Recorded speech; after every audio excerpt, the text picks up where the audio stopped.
Hi guys, welcome back to my channel. So after doing masters in psychology, अगर आप post graduation करते हो इन diploma करते हो in guidance and counselling, I am doing it from Jamia Millia Islamia और उसमें 6 books मिलती हैं। सो ये DGC 1 है और मैं इसी के नोट्स आपको पढ़ाने जा रही हूँ।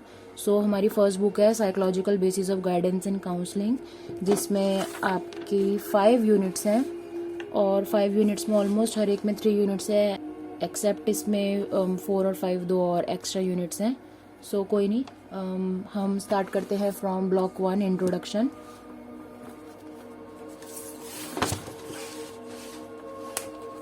सो फर्स्ट हमारा है DGC 1 psychological basis of guidance and counselling block 1।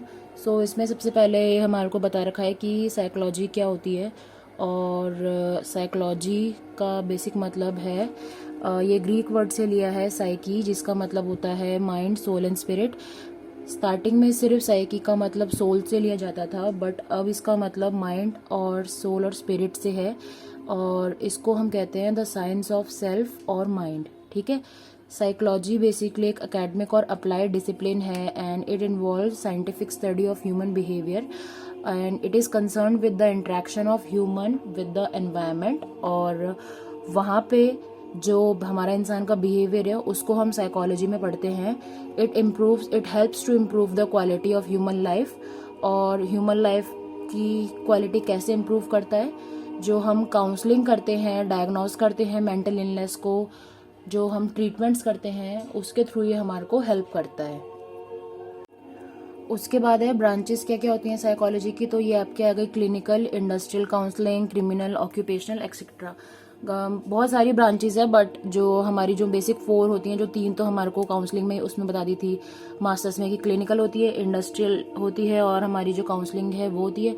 उसके अलावा क्रिमिनल, ऑक्यूपेशनल, बाकी सारी बहुत सारी होती हैं। ठीक है, सो ये बेसिक पॉइंट्स है जो आप एलोबरेट करके आ सकते हो। अगर आपसे पूछे what do you understand by the term psychology, पहले ये बताओगे ग्रीक वर्ड है, या आया कहाँ से, और उसके बाद इससे क्या क्या होता है। ठीक है, नेक्स्ट हमारा आता है application of psychology. So application of psychology में है सबसे पहले टर्म्स। ए है कॉग्निशन, मतलब ये हम कॉग्निशन जो हमारी पढ़ाई है हम साइकोलॉजी को वहाँ पे यूज़ कर सकते हैं। वहाँ पे कैसे आप यूज़ करोगे? सो साइकोलॉजी वहाँ पे यूज़ होगा to study the development of cognitive abilities, जो हमारी है attention, comprehension, memorization, perception, etcetera. जो भी हमारे माइंड से रिलेटेड जो प्रोसेस होते हैं, अटेंशन, कॉम्प्रीहेंशन, जो हम यूज़ करते हैं थिंकिंग के टाइम पे या कुछ लर्न करने के टाइम पे, वो सारी चीज़ों को हम साइकोलॉजी में थ्रू मतलब साइकोलॉजी को अप्लाई करके उसके बारे में पढ़ सकते हैं। ठीक है, फिर सेकंड है डेवलपमेंट में हम साइकोलॉजी को कैसे पढ़ते हैं? जो आपका rate and growth of development है, या फिर जो आपके फैक्टर्स है डेवलपमेंट, जिसकी वजह से डेवलपमेंट अफेक्ट हो रही है। कुछ लोगों का जो डेवलपमेंट है वो थोड़ा स्लो होता है, कुछ का थोड़ा फास्ट होता है, या फिर कुछ का जैसे जो IQ होता है वो उतना ज़्यादा नहीं होता है। तो उसके पीछे क्या कारण हो सकते हैं और उसकी वजह से क्या क्या इफेक्ट आता है इंसान में, और changes in individual and dealing with them. तो इस सब में हम साइकोलॉजी को यूज़ करते हैं। ठीक है, फिर टीचिंग लर्निंग में जब हम बच्चे को पढ़ा रहे हैं तब उसका मतलब जो माइंड है वो किस हिसाब से काम कर रहा है, या फिर पूरा जो 40 बच्चों का आपका ग्रुप है क्लास में वो सेम पेस पे तो बिल्कुल नहीं चल रहा है। तो कौन फास्ट है, कौन स्लो है, और उसके पीछे क्या रीज़न है। क्लासरूम में जो आपका हिडन करिकुलम काम कर रहा है वो कैसे काम कर रहा है। क्लासरूम में बच्चों की काउंसलिंग कैसे कर सकते हो, और एज अ टीचर आप पेरेंट्स को कैसे काउंसिल कर सकते हो रिगार्डिंग उनके जो चाइल्ड की बिहेवियर है, या फिर जो क्लासरूम में उसका जैसे वो क्लासरूम में पढ़ाई कर रहा है, या फिर जो क्लासरूम में वो बच्चों के लिए अपना बिहेवियर रख रहा है। ठीक है, फिर है सोशल प्रोसेस। सोशल प्रोसेस में 2 चीज़ें होती हैं, एक तो इंटरपर्सनल होता है और एक इंट्रापर्सनल होता है। इंट्रापर्सनल की मतलब कि आप अपने आप के साथ में और आप दूसरों के साथ में। इंटरपर्सनल हो गया आप दूसरे के साथ में कैसे हो, और इंट्रापर्सनल हो गया कि आप अपने साथ में कैसे हो। ठीक है, तो अगर आप अपने साथ में सही हो, मतलब कि आप अपने साथ में एक बैलेंस्ड इंसान हो, तो आप दूसरों के साथ में भी नेचुरली सही रहोगे, दूसरों के साथ में भी आप नेचुरली सही से वाइब करोगे। बट अगर आपके अपने ही झमेले ख़त्म नहीं है, आप अपने आप से परेशान हो, तो अगर आपको कोई हल्का सा भी कुछ बोलेगा और उससे अगर आपको कुछ दुख जाता है कोई पार्ट, तो वो आप अगले पे भी उतारने की कोशिश करोगे, ठीक है।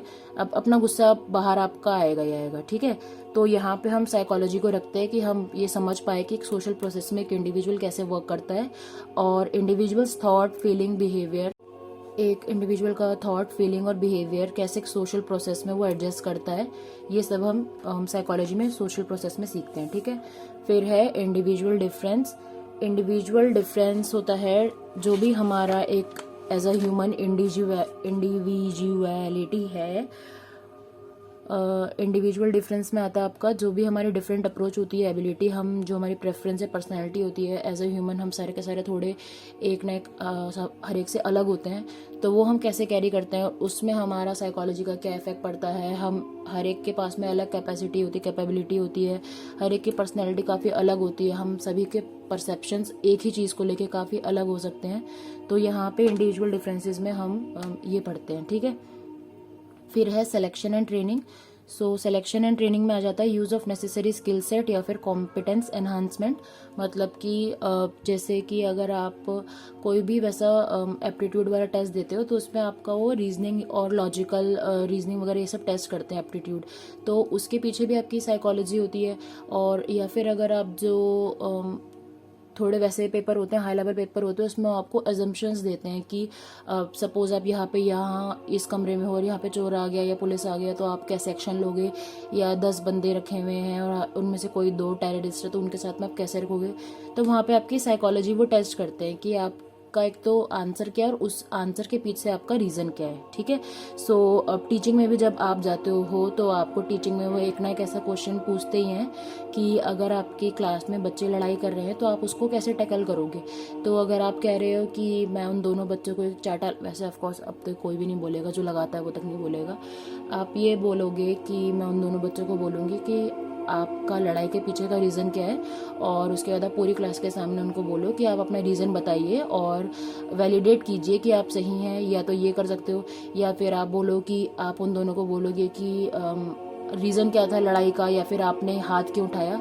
तो ऐसे ऐसे आप अलग अलग आंसर्स दोगे और अलग अलग रीज़न दोगे, तो उसके पीछे भी वो आपकी साइकोलॉजी टेस्ट करने की देखते हैं कि आपका बेसिक माइंडसेट क्या है टीचिंग को लेके, ठीक है। नेक्स्ट हम पढ़ते हैं फील्ड्स ऑफ साइकोलॉजी। सो सबसे पहला आता है आपका डेवलपमेंटल साइकोलॉजी। डेवलपमेंटल साइकोलॉजी के अंदर जो भी आपका दो तरीके की है डेवलपमेंटल, एक तो है आपका जिसमें आप इमरजेंस, डेवलपमेंट, ओरिजिन, चेंज, एक बिहेवियर को लेके उसके बारे में पढ़ते हो। मतलब कि जो आपका बिहेवियर है वो इमर्ज कहाँ से हुआ, उसके बाद वो डेवलप कैसे हो रहा है, उसके बाद उस बिहेवियर का ओरिजिन कहाँ से आया था, और उसके बाद वो बिहेवियर चेंज कैसे हो रहा है या फिर आप एडजस्ट कैसे कर रहे हो, ठीक है। उसके अलावा जो डेवलपमेंटल साइकोलॉजी है उसमें ये भी आता है जो आपका adolescence to adulthood to old age की जो जर्नी होती है उसके बारे में भी आप डेवलपमेंटल साइकोलॉजी में पढ़ते हो, ठीक है। फिर आता है आपका कॉग्निटिव साइकोलॉजी। सो कॉग्निटिव साइकोलॉजी में आप बेसिकली पढ़ते हो जो आपका सेंसरी मेमोरी है, शॉर्ट टर्म मेमोरी है, फिर लॉन्ग टर्म मेमोरी है। बेसिकली आपका जो मेमोरी है वो कैसे काम करता है और एक इन्फॉर्मेशन को वो कैसे स्टोर करता है और कब तक स्टोर करता है, प्लस उसके प्रोज कॉन्स वगैरह, ठीक है। और basically how your mind works आप कॉग्निटिव साइकोलॉजी में पढ़ते हो, ठीक है। उसके बाद आता है आपका experimental and physiological psychology. So experimental and physiological psychology में है आपका कि how your behaviour is modified या फिर हाउ इट इज रिटेन्ड। तो मतलब साइकोलॉजी में हर चीज़ घूम घाम के आपके माइंड, एक्स आपका जो बिहेवियर है, एक्स आपका जो एनवायरनमेंट है, उसके आसपास ये काम करती है कि कैसे एक एनवायरनमेंट पे एक ह्यूमन अपना माइंड यूज़ करके अपने बिहेवियर को मॉडिफाई करता है, अडेप्ट करता है, एडजस्ट करता है, और उसी में उसको कितना टाइम लगता है, वो कितना फ्रस्ट्रेट होता है या फिर वो एक बारी में ही आराम से एडजस्ट हो जाता है। इसी सब के बारे में पढ़ाई करेंगे, ठीक है। तो इसका भी यही है कि एक्सपेरिमेंटल साइकोलॉजी में हम पढ़ते हैं कि आपका जो बिहेवियर है वो मॉडिफाई कैसे होता है या फिर जो मॉडिफाई हो गया है वो रिटेन कैसे रहता है। और फिजियोलॉजिकल साइकोलॉजी में पढ़ेंगे जो हमारा ब्रेन और बिहेवियर है वो आपस में मिलके कैसे काम करता है, ठीक है। फिर आती है हमारी सोशल साइकोलॉजी। सोशल साइकोलॉजी में है जो इंडिविजुअल्स हैं वो हमें कैसे अफेक्ट करते हैं। जैसे कि अगर आप मैरिज में, लव या अरेंज में जा रहे हो तो लव में आपको 90% ऑलमोस्ट पता होता है कि अगले के बारे में कि उसका बैकग्राउंड क्या है या फिर उसका जो एक जो वो सामने है और एक जो वो सामने नहीं है, तो वो नहीं वाला पार्ट भी आपको पता होता है। बट जो अरेंज मैरिज होती है उसमें आपको कुछ नहीं पता होता है और जो बताया होता है उसका भी नहीं पता होता है कि वो सही है गलत है। तो यहाँ पे आप सोशल साइकोलॉजी पढ़ते हो और रिलेशनशिप्स वगैरह में भी आप ये पढ़ सकते हो। सोशल साइकोलॉजी हमको हेल्प करती है, बेटर है कि ये आप मतलब रिलेशनशिप या मैरिज के भी पहले अगर हम किसी को समझना चाह रहे हैं, दो इंसानों को, तो वो समझे। बट आप मतलब मोस्टली अगर ये सब फेल हो जाता है तो इसके बाद में जब डाइवोर्स की बात आ जाती है और तब जो हम काउंसलिंग करते हैं, या आपने मास्टर्स में पढ़ा होगा मैरिज काउंसलिंग होती है, जो कपल्स की काउंसलिंग होती है, उसमें हम ये सोशल साइकोलॉजी यूज़ करते हैं और वहाँ पे हमको दोनों का पर्सपेक्टिव समझ आता है, दोनों का जो प्रोज और कॉन्स हैं, और दोनों एक ही सिचुएशन को कैसे अपने अपने तरीके से देख रहे हैं। तो ये सब आपका यहाँ पे आता है, ठीक है। फिर पर्सनैलिटी साइकोलॉजी है, जो टोटलिटी ऑफ अ पर्सन, मतलब कि पर्सन एज अ होल कैसा है, उसका एज अ होल भी वो किन फ्रेगमेंट्स से बना है, किस मेथड, किस कल्चर, किस थिंकिंग, थॉट प्रोसेस से वो जो उसका पर्सनैलिटी है वो बन के आया है, बचपन से अभी तक उसने कैसे कैसे ऊपर नीचे देखा है, जिसकी वजह से जो वो है वो आज है, ठीक है। सो ये आप पर्सनैलिटी साइकोलॉजी में पढ़ते हो। फिर है school and educational psychology. So school and educational psychology में जो बच्चों की हमारी लर्निंग डिफ़िकल्टीज़ होती हैं, डिसलेक्सिया वगैरह, ADHD होता है कुछ बच्चों में, हम वो पढ़ते हैं। स्टार्टिंग से ही हम कोशिश करते हैं कि जो बच्चा स्टार्टिंग से ही फर्स्ट सेकंड वगैरह में हमको समझ आ जाए कि बच्चे का जो डिफ़िकल्टी है, लर्निंग डिसऑर्डर है, वो कौन सा है और किस लेवल का है, ताकि हम उसको स्टार्टिंग से ही हेल्प कर पाएँ। और उसके बाद आता है आपका काउंसलिंग साइकोलॉजी। सो काउंसलिंग साइकोलॉजी हेल्प करता है आपका जो आप बच्चे को करियर चूज़ करना है, या फिर एजुकेशन कोई प्रोग्राम में जिसमें उसको इन्वॉल्व होना है, या कुछ वो लैक करता है तो उसकी वजह से उसको उस प्रोग्राम में जाना है। या फिर जो बच्चों को फैमिली काउंसलिंग भी होता है कि पेरेंट्स बोलते हैं कि नहीं मैं इसको नॉन मेड दिलाना चाहता हूँ बट बच्चा आर्ट्स चाहता है। या मैरिज काउंसलिंग भी होती है कभी कभी, जो वही मैंने डाइवोर्स वाला बताया था, ठीक है। तो काउंसलिंग अलग अलग तरह की होती है, ये बेसिकली स्कूल से रिलेटेड थी और ये आपका कपल रिलेटेड हो गया, ठीक है। फिर है clinical psychology. So clinical psychology आपकी जो काउंसलिंग आपकी मोस्टली मास्टर्स करने के बाद में, बट ऑफ कोर्स आप अलग अलग चूज़ कर सकते हो, बट इन जनरल ये आपको स्कूल से रिलेटेड होती है, क्योंकि काउंसलर्स को जो स्कूल में होते हैं उन्हीं का रोल प्ले करते हैं। और जो क्लिनिकल वाले होते हैं वो हॉस्पिटल साइड में जाते हैं। तो हॉस्पिटल में आप इसको जो हम काउंसलिंग करते हैं वो हम इनको थोड़ा बातों से और थोड़ा यूज़ ऑफ टेस्ट करते हैं, जिससे हम पता कर पाए, मतलब वर्बली हम इनको थोड़ा टेम करने की कोशिश करते हैं। बट जो क्लिनिकल होता है उसमें आप थोड़ा सा मेडिकेशंस का यूज़ भी करते हो, ठीक है। सो क्लिनिकल में आपका आ गया स्किज़ोफ्रेनिया, मानिया एंड पैरानोइया, और ये सारे जो डिसऑर्डर्स वगैरह है, तो क्लिनिकल साइकोलॉजी के थ्रू आप इनको टेस्ट करते हो और इनको आप सही करने की कोशिश करते हो ऑफ द पेशेंट।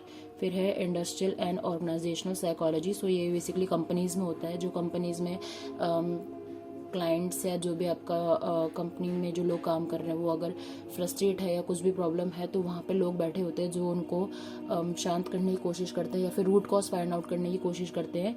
और फिर है कम्युनिटी काउंसलिंग। तो कम्युनिटी साइकोलॉजी में जो हमारा बिहेवियर डेवलपमेंट है, to be able to live in the society और हर एक के साथ में आराम से रहें, उसकी बात होती है। मेंटल हेल्थ एक कम्युनिटी में हमारा इम्पॉर्टेंट है। और फिर है कंपैरेटिव साइकोलॉजी। तो कंपैरेटिव में आ जाएगा आपका study of human and animal behaviour, ठीक है। सो ये आपके साइकोलॉजी के फील्ड्स हैं और ये मैंने आपको समझा दिए हैं। फिर आता है आपका मेथड्स ऑफ साइकोलॉजी। तो method of psychology is your unit 2। Unit 1 आपकी कंप्लीट हो गई है। So for unit 2 you can watch the next video which I will post soon. Bye. Germany in 1879 Leipzig university, और वहाँ पे उन्होंने